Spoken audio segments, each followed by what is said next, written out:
Hello? Hello po. Hello? Hello po. What is your name? Patricia. Buong buo ah. Ano to, screen name ba ito? Opo. Okay, good. Screening. Ang galing mo gumawa ng screen name ha. Patricia. Ayan. Ilang taon na si Patricia? 29 po. 29. Okay. Saan ka ngayon? Pangasinan. Ha? Saan ka dyan? Sa San Carlos. San Carlos. Talaga? May Cindy's pa rin dyan sa San Carlos? Opo, marami. Oo. Anong ginagawa sa buhay ni Patricia? Housewife po. Housewife. I mean, you are really from Pangasinan or tinawag ka ng pag-ibig dyan? Tinawag din ng pag-ibig. Pero hindi ka taga dyan talaga? Taga dito din po. So, same. Okay. San Carlos ka talaga. Born and raised? Opo, born and raised. Okay. Wala. So, kung baga full-time mom ka, ilan na yung anak mo? Full-time mom tapos BA po. VA ka. Yan ang kagandaan ng Opo. VA na you can work as a VA wherever you are. Yes po. That's good. Anyways. Ano si Mister? Nasa ibang bansa po. Okay. Ano siya? Anong bansa? Anywhere. Seaman. Seaman po. Opo. Seaman. Okay. Okay. Ba't tayo magkausap ngayon, Patricia? Regarding po sa situation kasi namin ni Mr. ko, Bakit? regarding sa pagsususpend or pagbibigay sa parents. Nahirapan po kasi ako magbigay sa parents ko. Even na kinakabahan po. Even na may work po ako, tapos handle ko po yung finances ko. Kailangan ko pa pong ipaalam sa kanya lahat. Yung pagsususpend po or pagbibigay ko sa parents ko. Ngayon po, ang problema, yun nga, kailangan ko pong ipaalam sa kanya. Parang patago na po ako nang bibigay ng allowance sa parents ko. Bakit? Or anything Tutol na- ba siya? Nagbigay ka? Or hindi ka lang natutuwa sa idea na kailangan mong ipaalam sa kanya? May part po na tutol siya. Anong part na ang tutol siya?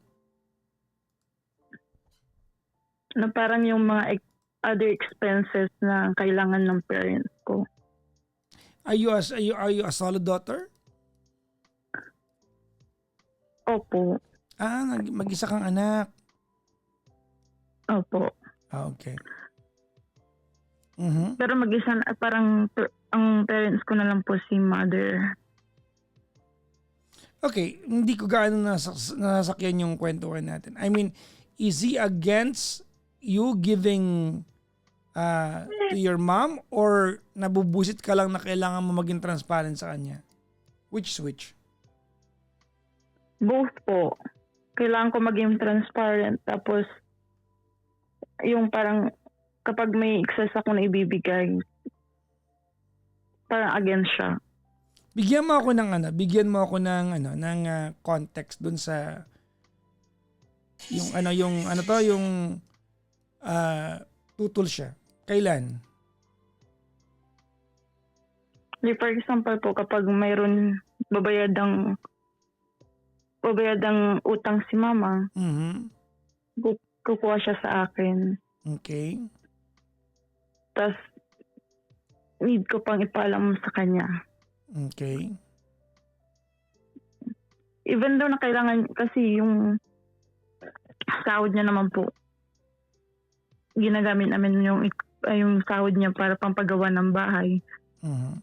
Tapos yung sahod ko po, expenses namin ng anak ko. Bakit nagkautang pala yung ano mo, yung nanay mo? Gawa din po kasi ng business namin noon na nagkalugi. Mm. Kaya yun, Significant kailangan ba niyang yung humiram sa akin. significant ba yung amount? Opo, minsan 10K, gan. Ah. So, 30K, ganun po. anong sinasabi ng husband mo? Para masabi mong Na tutol siya. tinatago ko daw lahat, parang ganun po. Mm. Na may pera daw ako, bakit ko tinatago? Ano po. Was he wrong? Kasi Papa Jackson, nahihirapan kasi akong humingi sa kanya.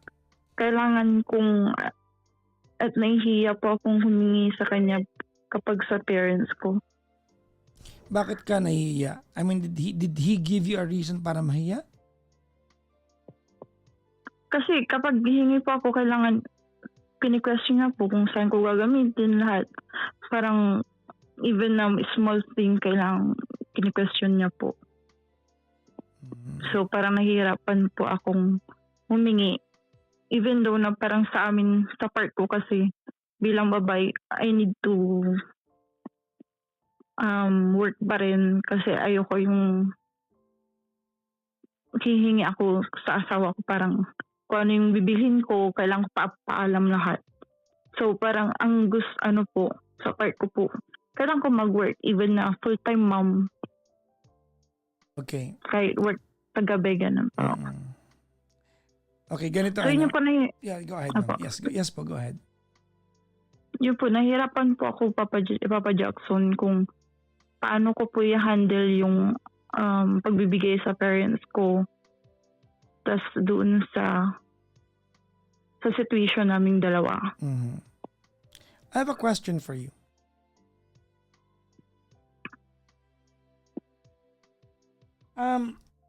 Bakit parang maling magsabi ka sa mister mo? At bakit in our conversation, why does it sound like as if maling alam niya kung saan napupunta ang pera niyo?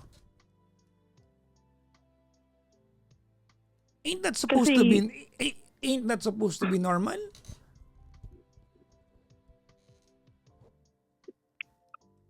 Opo, parang nagiging normal namin kasi ngayong namin eh. Kasi nung dalagat binata po kami, parang kung pera mo, parang ganun po. Well, dalagat binata kayo noon. Mag-asawa na kayo ngayon. I mean, it's not supposed to be alien. Hindi dapat alien na tinatanong niya kung ano pang pera niya, magkano pa, saan napupunta. Di ba't normal yun? Opo, normal po yun.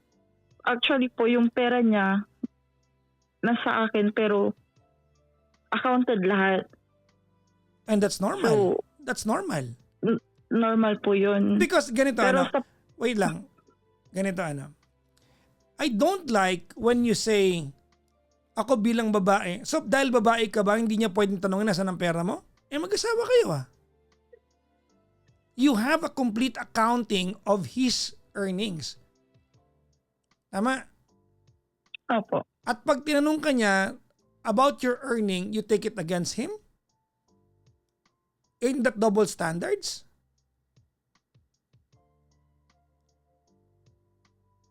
Hindi naman po sa ganun, Papa Jackson. It is double standards. It is.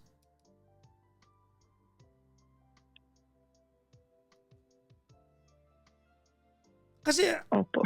I think ang dito na-offend kang tinatanong niya that you are so looking after your mom, tama? Opo, kasi may other part pa po kasi yun, Papa Jackson. Like, Ano pa? sa parents niya kasi nagbibigay siya. Bakit yung sa akin, kailangan niya i-question kung bakit ako nagbibigay. Tinututulan ba niya o tinatanong lang niya para meron siyang idea kung magkano pera niyo? Those are two different things. Tinututulan niya kasi, Papa Jackson, na bakit ka na naman magbibigay? So out of his schedule lang po ng out of his schedule yung pagbibigay mo. Mayroon po silang monthly. Actually, Mali lang po talaga. Kasi yun po yung kaya ng budget ko. Mhm. Pero yung sa part niya po kasi, nabibigay po siya, naka-fix kasi si Papusiman siya. Mhm. Tapos sabi ko, dadagdagan ko na lang kasi yung sa part ng mama ko. Kasi kulang po eh. Mhm. Sa mahal ng bilihin ngayon. Tama naman. Pero, yun nga po, kine-question niya, bakit, kailan ba dadagdagan? Bakit dadagdagan yan? Ganun po. Ang dami mga expense dyan sa bahay. Ano Kaya na? kung ginagawa I'm ko, sorry, ano ang daming? ang dami ko po daw expenses sa bahay. Kasi Okay. ako po yung nag-expenses sa anak ko. Mhm. Kasi yung pera niya for house, Mhm. yung pinapagawa po namin bahay. Okay. Yun po, ano po yung gagawin ko doon, Papa Jackson, kung paano ko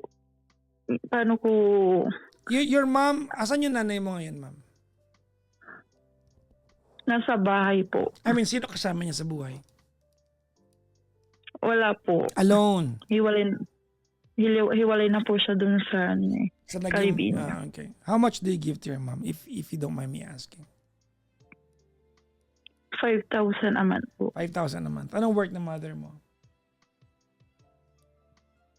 Ngayon po, nagbi-business siya minsan. Mm-mm. Minsan wala. Okay. Magkano binibigyan ng jowa mo sa pamilya niya? Nakapix po yung 10,000. 10,000. Ilang tao ang sa 10,000? Dalawa po. Dalawa. Parang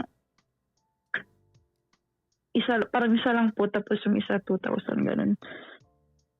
Okay, ganito ano. I don't see anything wrong that you give to your mom. Okay? That's not the problem. Kahit mag-away kayo, you can very well defend to your husband that you have to support your mom. Hindi option na pabayaan mo yung nanay mo. Nagkakaintindihan sa part na yan. Tama? Opo. Okay, now. The problem here is that nag-uumpisa ka ng magtago sa kanya ng mga bagay na dapat alam niya. Sabi dito, sa own income naman ni ate girl nanggagaling yung binibigay niya. Ikaw mangmang ka mag-comment. Mag-asawa sila, dapat transparent ang gastos nila. You are setting a very dangerous precedent kapag nagtatago kayo ng pera sa bawat isa. It should not be an option. Hindi dapat option na meron kayong pagtatago ng pera kahit anong mag-away na lang kayo basta transparent kayo. Dahil pag mag-asawa kayo, wala kang own income, inyo parehas yung pera. Yung pera mo, pera niya. Yung pera niya, pera mo, inyong dalawa yan. My point is, you have to defend that you have to support your mom. Hindi katwiran dito, Patricia, na akin naman yung sweldo, hindi. Inyong dalawa yan.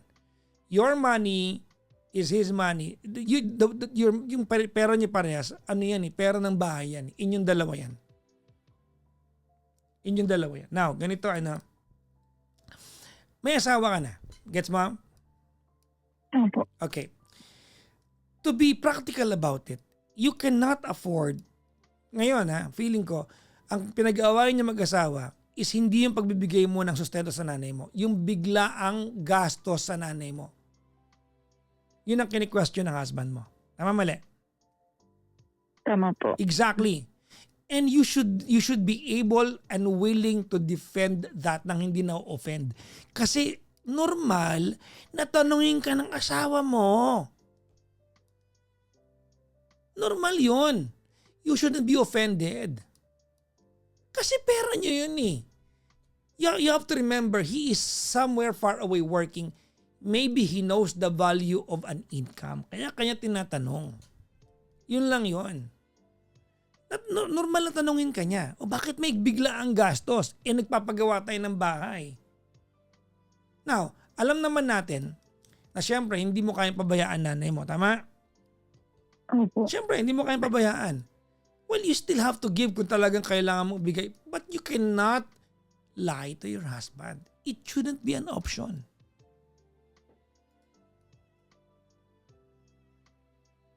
Yun nga po, Papa Jackson, parang ang part ko kasi nahihirapan ako magsabi sa kanya kasi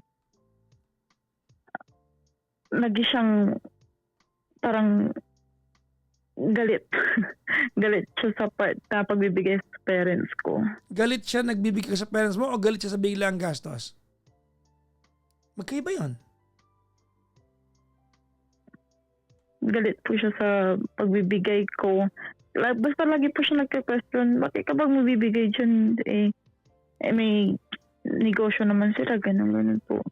Okay, wait lang. Does that happen during your regular 5,000? Opo. Okay. Pag ganyan, pangatawanan mo. Sabihin mo sa kanya, I need to support my mom.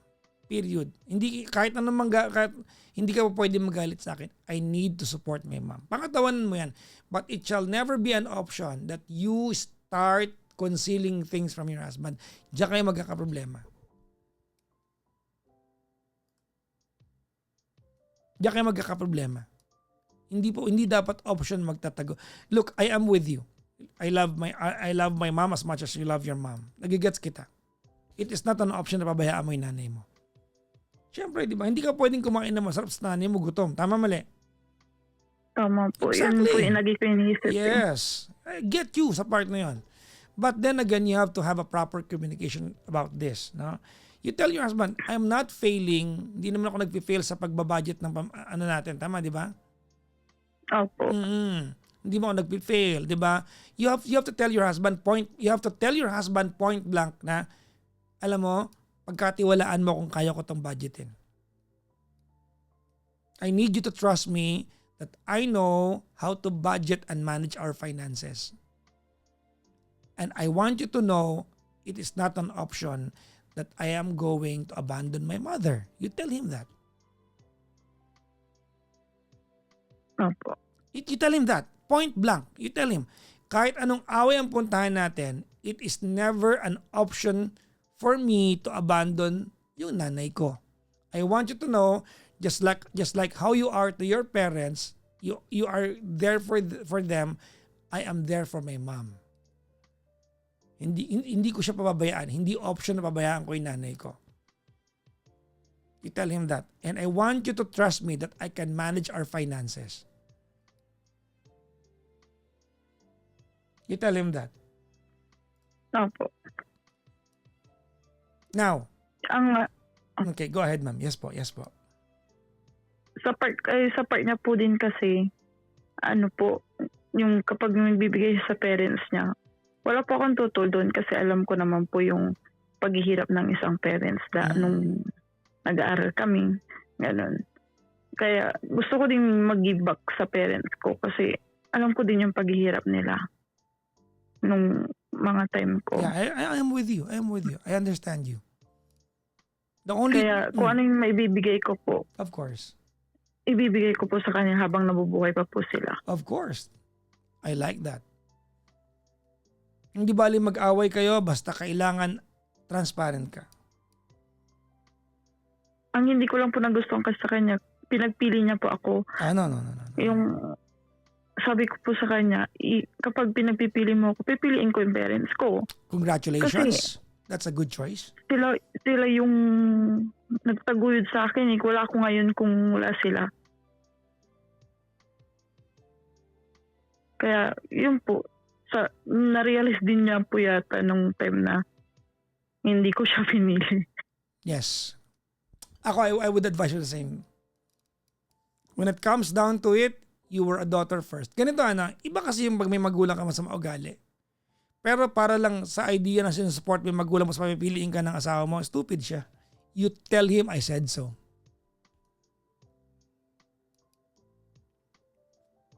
Di bali mag-away kayo. Pangatawanan mo, okay, that you are not abandoning your mom.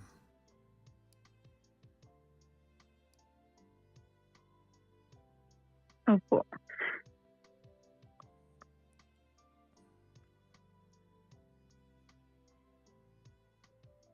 hanggang nabubuhay po siya. Of course. Never. Yes, of course. I'm with you sa part na yan.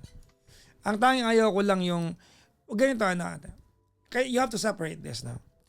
You are not supposed to be offended pag tinatanong ka niya about figures. You are supposed to be so transparent about this. Gets mo yung point ko? Minsan po kasi Papa Jackson, sobrang pagtatransparent ko minsan. Ano ba yung tawag dito? Yung na-question lahat. Parang, bakit mo, ano pa yan, binibigay yung ganyan, bakit mo pa binibili yung ganyan? No. Feeling ko, yung mga yan ay merong unusual na gastos. Kaya ka tinatanong. Merong unscheduled na gastos.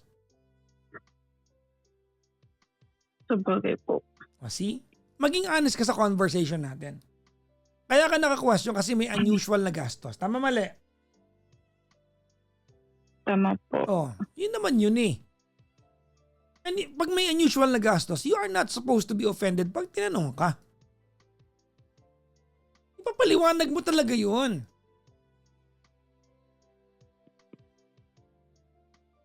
Ipapaliwanag mo yun. Pero hindi kailanman magiging option na pababayaan mo yung nanay mo. Opo. Alam mo, Patricia, money is a matter of fact issue. Okay? Ang pera ay just a matter of fact. Because money is mathematics and mathematics is exact science. There's no negotiating figures. Are you with me? Opo. You just have to tell him exactly the figures are. Now, since you're earning your own money, di ba? Pera nyo pa rin mag-asawa yan.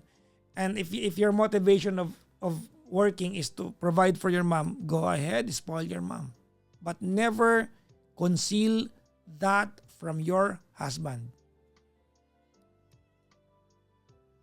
And on the other hand, you are not supposed to be offended if your husband asks about unusual spending.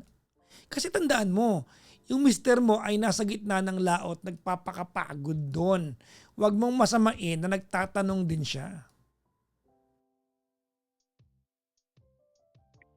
I think the two of you just needs to the two of you just need to communicate properly. Feeling ko kulang lang kayo ng tamang usapan. Yun ang pakiramdam ko.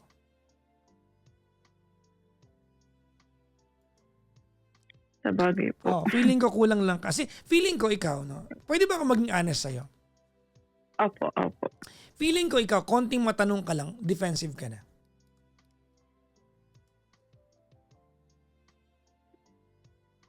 Minsan po. Tama mali. Mag-aaway talaga Tama kayo. po. Money is just a matter of fact issue. Matter of fact lang yan. Pag tinanong ka, say it as a matter of fact. Just a matter of fact. Nagets mo pag sinabi matter of fact? Opo. It is just a plain number. Did I make sense? Yes po, makes sense.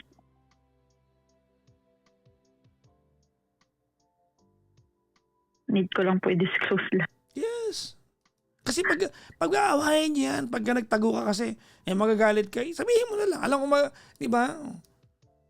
Tell your husband, it is not an option ever to abandon my mom.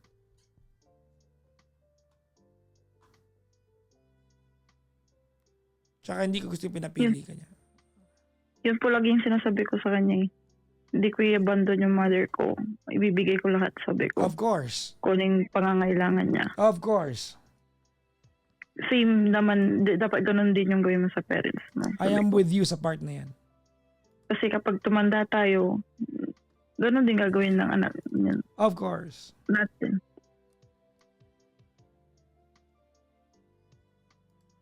Yun po. Thank you, Papa Jackson.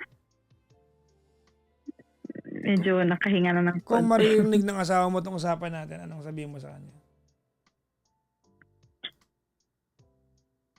Yun, sa Pangasinan kasi asawa. So, hindi ko naman tinatago lahat sa'yo. Yung mga part kasi na tinatago ko lang is yung kailangan kong gawin or ibigay sa parent ko. Kasi minsan nasosobrahan mo na rin yung pag-question mo. And yung ayaw na ayaw ko yung pagpipiliin ako sa part nyo, tapos part nyong dalawa. Mahal ko kayong dalawa. Kaya wag mo sanang masamahin yun kung minsan talaga nagagalit ako kapag pinagpipili mo ako. Dapat maintindihan mo yun kasi parent na rin tayong dalawa. Tapos, kung may tinatago man akong pera, para din sa family natin yun, pang sa savings natin. I-disclose ko naman din sa'yo yung pag-uwi mo. Mahal na mahal kita, ingat ka lagi dyan. Oh, bili ka ice candy bukas. Hindi, mainit, di ba? May ano ba yun, di ba? Tapos tawagan mo siya. Opo, after duty na. Ano mo yung ice Kumain candy? siya ng candy. Sabi mo, huwag ka na magsalita. Labir ka lalabir. Sabi mo, ha? Labir ng labir eh. Oo. Dito mutunda. Yun lang alam ko sa Pangasinan. Labir ka lalabir eh. Daldal ka ng Labir ka daldal. lalabir. Ayan. Tapos isubo mo ice candy. Ganon. Thank you, Papa Jackson. Ganito, before we end, it's easy to misinterpret your husband's questioning you. Okay?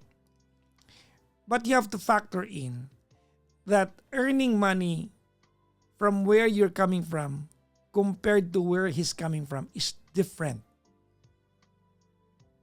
Magkaiba kayo ng pinanggagalingan how to earn money because yung trabaho niya is so dangerous and so far away that to him, he looks at money differently than how you look at money. Get mo yung point ko? Opo. Kasi yung trabaho niya I mean, he's sacrificing distance and years of being away from you. So, wag kang ma-offend pag nagtatanong siya. Wag ka rin magtatago kasi pinagpapaguran niya ang pera. Opo. Alright? On the other hand, you have to be firm and tell him na ito yung gastos, ito yung lahat ng ating pinag-combine, nakita kung combine man yan, pero hindi ko option na pabayaan si mama. Okay? Opo. Sige, ano mensahe mo sa mama mo kung marinig niya to? Happy birthday, Mama.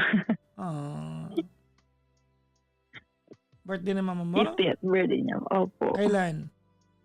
Today po. Oh, niregaluhan mo. Yun nga po eh. Yun din yung pinag-awayan lang.